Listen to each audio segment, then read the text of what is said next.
Welcome to another episode of The Brand Called You, a podcast and podcast show that brings you leadership lessons, knowledge, experience, and wisdom from hundreds of successful individuals from around the world. I'm your host, Ashutosh Garg, and today I have with me a very, very accomplished leader, a futurist from the northwest part of America in California, April Rinne. April, welcome to the show. Thank you so much. I am delighted to be here. Thank you. April is a futurist. She's the founder and author of Flux, and you can see the book behind her on her right. 8 Powers for Thriving in Constant Change. She's been named amongst the 50 leading female futurists in the world. She's a change navigator. And most importantly, she was recognized as a young global leader by the World Economic Forum. April, I'm so delighted to have you. Let's start a conversation on futurists. So for our viewers and listeners, tell me, what is a futurist, or who is a futurist?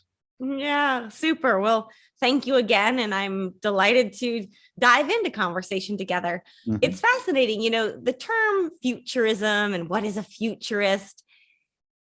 If we go back even 10 years, certainly 20 years ago, it didn't really, it existed as a concept. It existed as a discipline writ large, but the word futurist wasn't on most people's cards, or, you know, wasn't really a role that was widely seen. And today it's still fairly emergent, but it's much more, it's getting to be better known, and you can actually do degrees in futurism and futurist studies and so forth. And that simply wasn't possible. And so I didn't set out to be a futurist. I set out as somebody who was very curious about a lot of different things and never was interested in becoming an expert in just A or B, but like, what's in between A or B, A and B?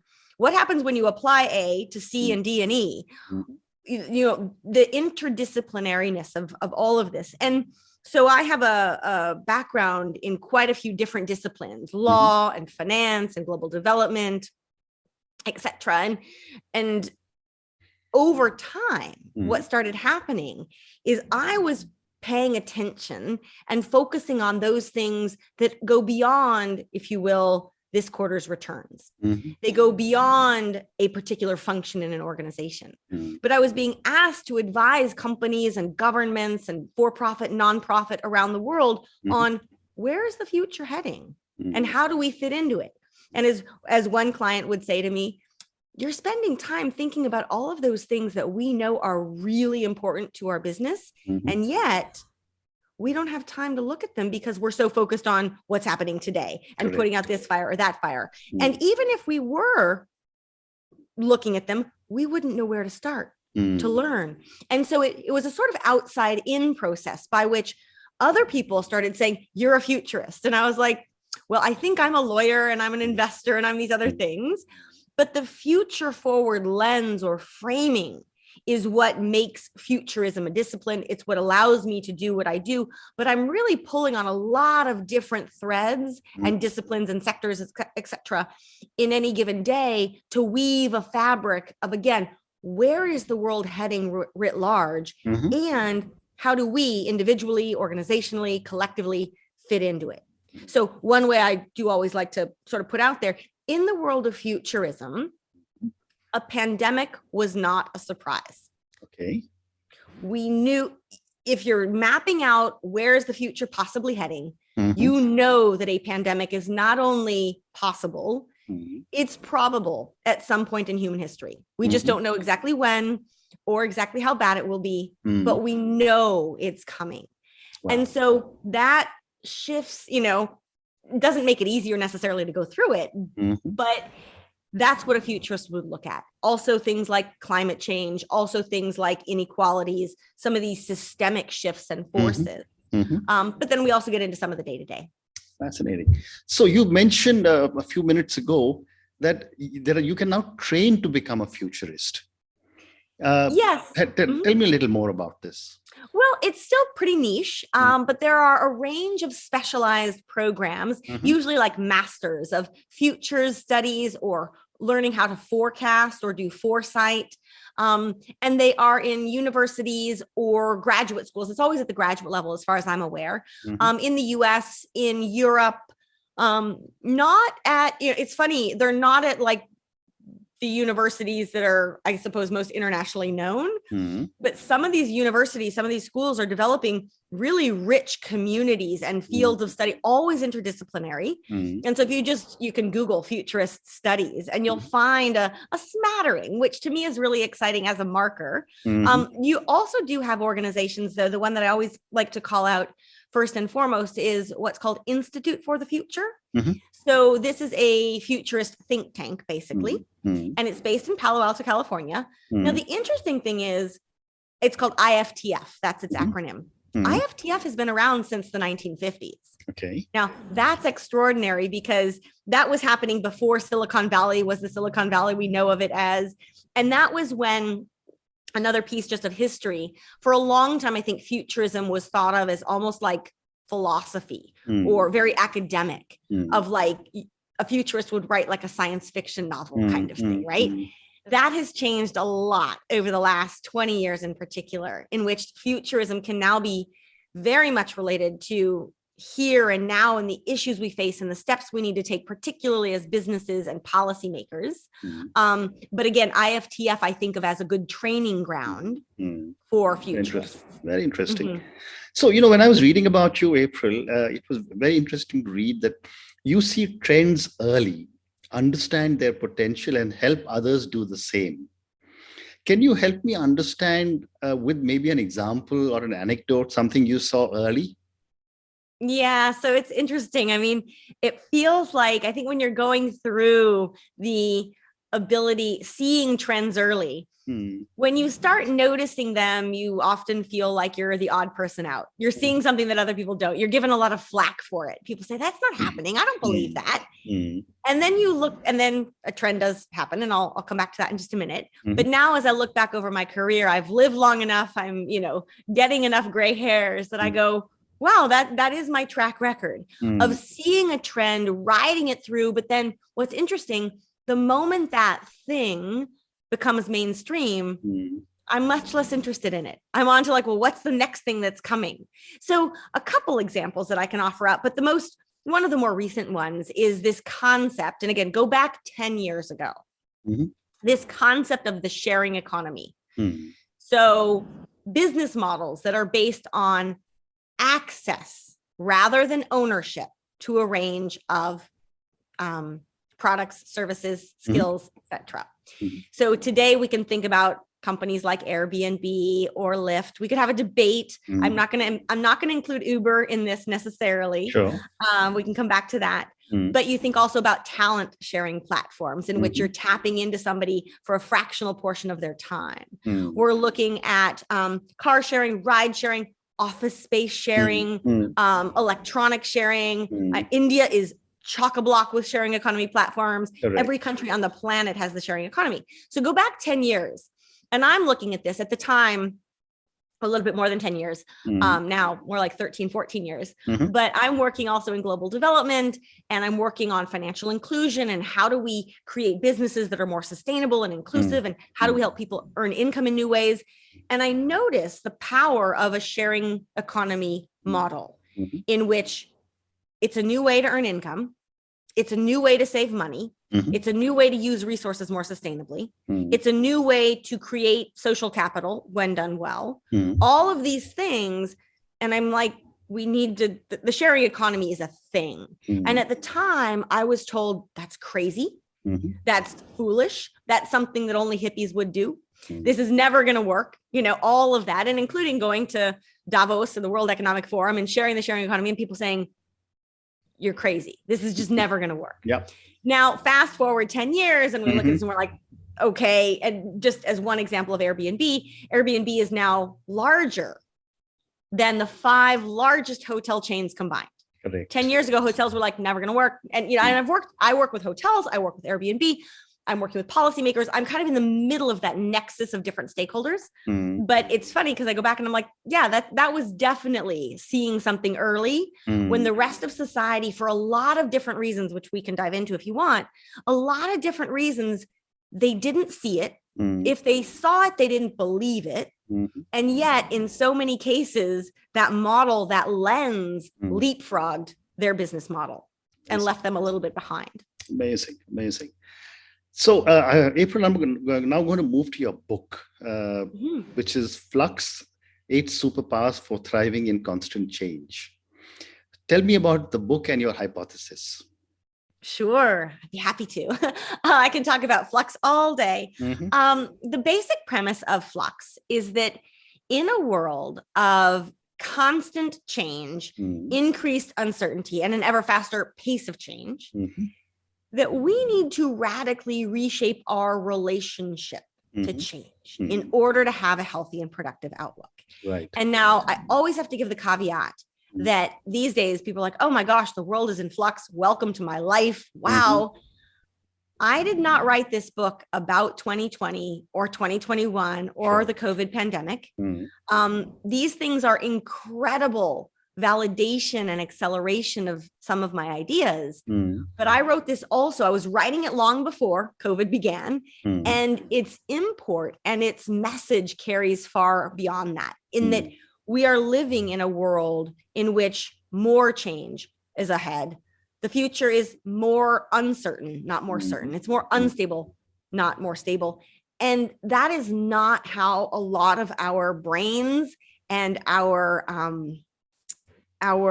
expectations and assumptions are set right now as humanity. Fascinating. And what is a flux mindset?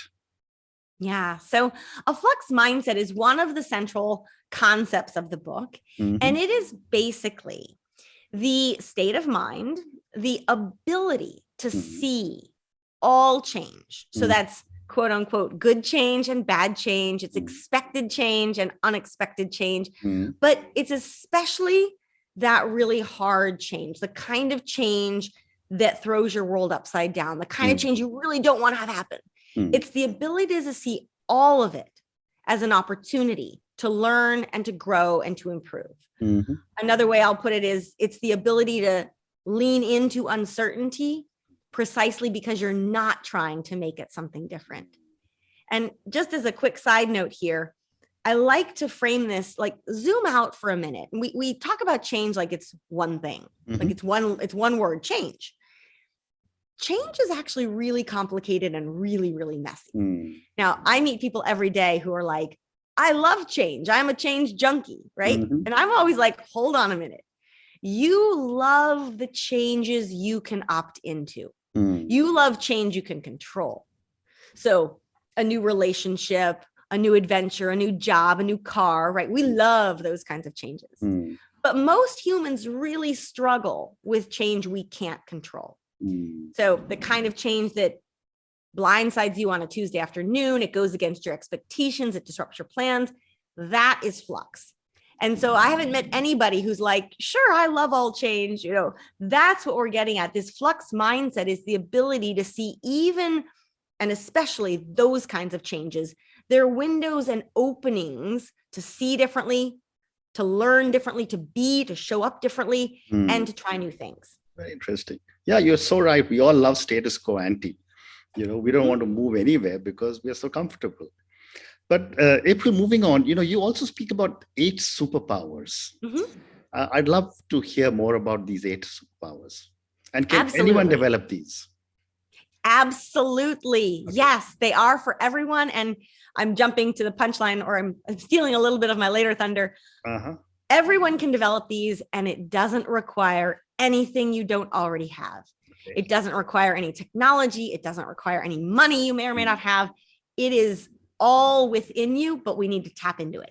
So again, very basically, there's this thing, I call it the theory of flux, but it's not a heavy-handed academic theory. It's just my way of explaining the relationship between these different concepts. And so the first step is to open a flux mindset, this idea that your relationship to change can improve. The second step, though, is to use your Flux mindset to unlock the 8 Flux superpowers. These are the skills and disciplines and sort of how to thrive in constant change. Now, each one is a chapter in the book, so it makes it really easy to read and that sort of thing. I can give a quick overview if you'd like, just to... Yeah, please do that. Okay. So in the order in which they show up in the book, the first one, well, let me give a caveat. They're a menu, not a syllabus. So you don't have to do 1 before 2 or 2 before 3. You can do just 1 or all 8. You can do them backwards, doesn't matter. Also, though, I want to point out, they're all counterintuitive in some way. And what I mean by that is many of the superpowers go against the grain of what we've been taught.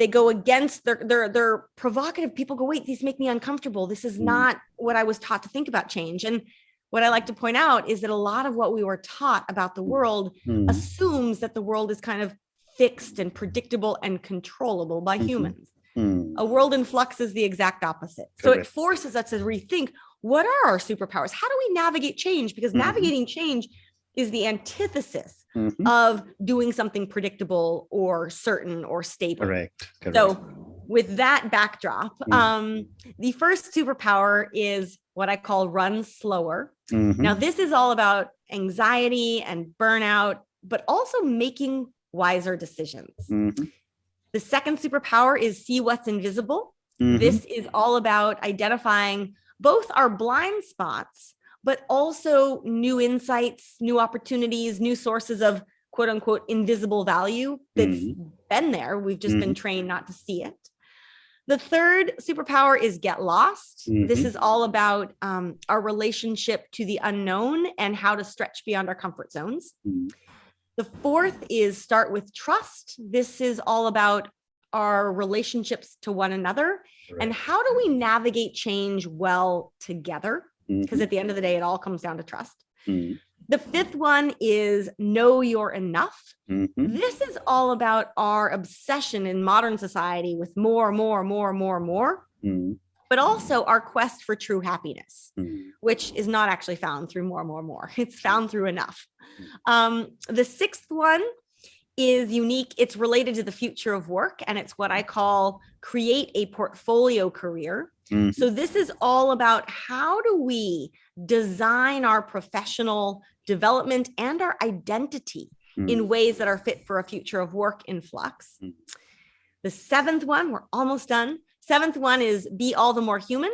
This is about our relationship to technology and the tension we face in that we're spending ever more time with our devices and yet ever less time with one another. And last but not least, the eighth flux superpower, and one in which a lot of people say to me, whoa, that goes too far. That goes way against what I was taught.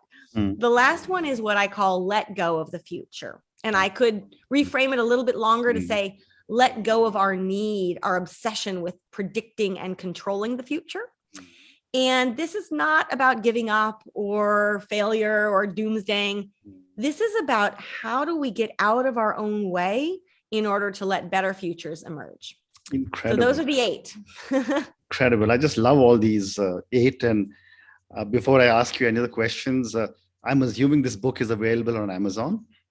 It's available on Amazon. It's available in all major retailers, also around the world. You also can learn more at fluxmindset.com. It has basically purchase information as well as lots of, a recap of the 8 superpowers. It's also available as an ebook and as an audiobook. And for anyone who's enjoying this conversation, I got to narrate the audiobook, so you get to listen to more of me. Fabulous. So I would urge all our viewers and listeners to go and check out Flux and then take your call. I will certainly order one copy today. Thank you.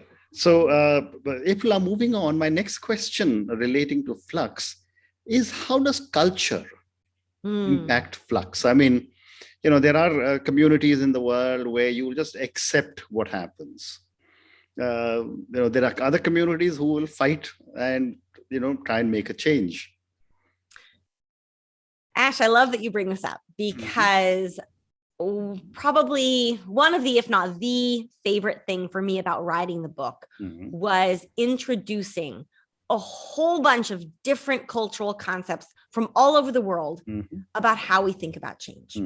And India features prominently in the book, but so do we figured out at least 34 different cultures are in the book, East and West and North and South and you name it.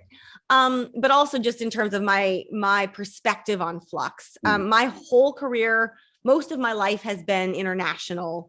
I've been to more than 100 countries. I've worked in more than 50 countries. And I bring this up because the book itself was like 25 plus years in the making. Wow. And a lot of that time spent observing and learning and talking to people around the world about how they relate to change. And what I've seen time and again is that every single culture and society on the planet struggles with change in some way. Correct. However, every culture has also developed unique concepts, traditions, terms, rituals, traditions around change. And the point is, there's just so much we can learn from one another if we can connect the dots.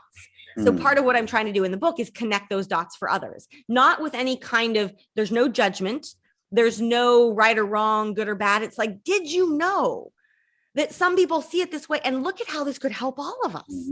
Or go over here, did you try this and that? And so there are lots of different avenues or rabbit holes we could dive into here, like individual cultures. One of the big ones though, and I just offer this up as something that is quite consistent, and it's more just pause for reflection. Big picture, we could think of it as Eastern versus Western cultures. That's a little bit putting things in boxes, but it does, we could think of it also as the difference between collectivist societies and individualist societies, right? And all else equal, Eastern cultures are a bit more collectivist, Western cultures a little bit more individualistic. Again, I'm not getting into good or bad or right or wrong. Sure. Both kinds of cultures have advantages and disadvantages, right? For me, it's always looking at when change hits, what happens? Who's better placed? And so when change hits, like a really big change, a collectivist society would say, we have to get through this change together. If we don't survive well, no individual will thrive. An individualist society says, if each person takes care of himself or herself, themselves, and navigates that change, together we'll navigate change. So it's a very subtle difference, right? And again, not depending on the kind of change it is, one might work better than the other, right? If it's a change in your household, it's, you know, individual solutions as opposed to having some other force come in and tell you what to do. But change is like a pandemic where you realize the interconnectedness of humanity. The collectivist connective tissue ends up being extraordinarily helpful. Fascinating. And so I bring that up because that's one of those things of like, and I always like to encourage people, just think about when you were growing up. What were you taught about change? Were you taught to fear it or to embrace it? Were you taught, again, this me versus we? How does that serve you today? Because sometimes it can serve you really well in some ways, and other times it can actually trip you up. And so that's just one example, though. The cultural piece, honestly, if I could spend a year doing anything, I think right now in relation to the book, I would just travel around the world and interview people about their cultural perspectives on change. Incredible. So April, I've got time for one more question, and I'm going to go back to your being a futurist and talk about the world of Flux. So, you know, you as a futurist, help organizations navigate the world of Flux. Help me understand this with an example. Oh, goodness. So when you think about futurism, a fun exercise, you can kind of go through like the future of fill in the blank.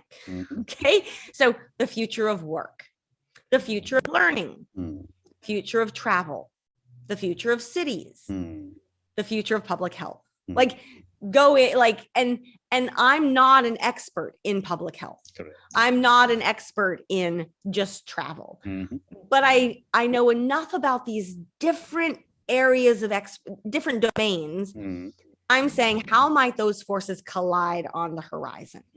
And one of the areas that I have done a lot of work on is the future of work. Now, today it gets a lot of oxygen in conversation because of the Great Resignation and how talent is shifting around the world. I was working on the future of work 10 years ago. It's not new. The Great Resignation, also kind of like a pandemic. Correct. In the world of futurism, the Great Resignation was not a big surprise.